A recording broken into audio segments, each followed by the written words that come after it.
Russia's foreign minister is accusing the US of destabilizing the world as he launched into a list of grievances against the Trump administration. Sergei Lavrov lambasted American foreign policy during his annual news conference in Moscow. Now, he did not actually mention Donald Trump by name, but he slammed the US president for his threats to North Korea and Iran. Lavrov's criticism comes, of course, as the US is expected to issue new sanctions against Russia pretty soon. The U.S. and the whole so-called historical West is losing its dominance that it enjoyed for the past 5 centuries. New centers of economic, financial power and of political influence are emerging as the result of the natural march of history, as well as the necessity to adapt the international system in order to involve these new power centers in the process of equal dialogue.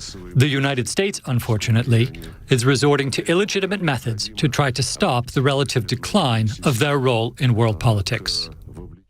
Sergei Lavrov there. Well, let's go straight to Moscow. Matthew Chance is there. Hi, Matt. You were listening to those comments. What do you make of them?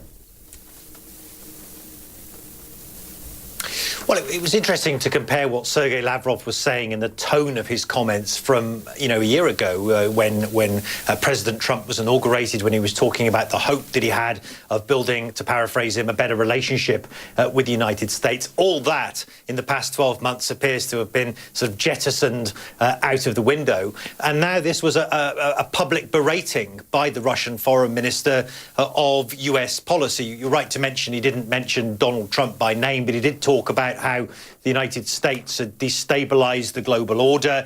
He criticized the US for its threats against North Korea and Iran. He said that the US had been provoking tensions on the Korean peninsula, and he warned of the catastrophic consequences of such recklessness. He also warned the United States not to pull out of the nuclear deal with Iran, not least because that may affect future agreements with countries like North Korea if a deal with North Korea is proposed. And so, yes, it was a very, very public criticism on the part of the Russian foreign minister against US policy. And again, Donald Trump wasn't mentioned by name, but of course it's the US president who's been tweeting incessantly about these two countries, Iran and North Korea, and angering them, and of course, making Russia feel very uncomfortable with the great power of the United States that it is currently dealing with. But in many ways, when Mr. Lavrov talks about shifting centers of power, there was anger in the statement, but does it not also pose an opportunity for Moscow?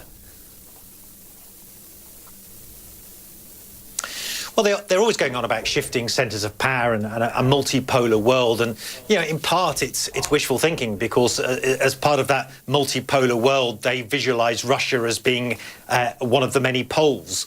The reality is still that the United States remains, a ferocious power. And I think that's reflected in the fact that the Russian foreign minister spent so much of his press conference, which went on for, nearly 2.5 hours today, speaking about the relationship between Russia and the United States. But, look, it's a big turnaround from last year. There was full of hopes in Russia that the relationship with the United States under Donald Trump could be improved. That hasn't happened. In fact, as you mentioned, within the next few weeks, the United States is expected to ratchet up sanctions against Russia over the allegation of it meddling in the US presidential election in 2016, as that may further heighten tensions, Robin.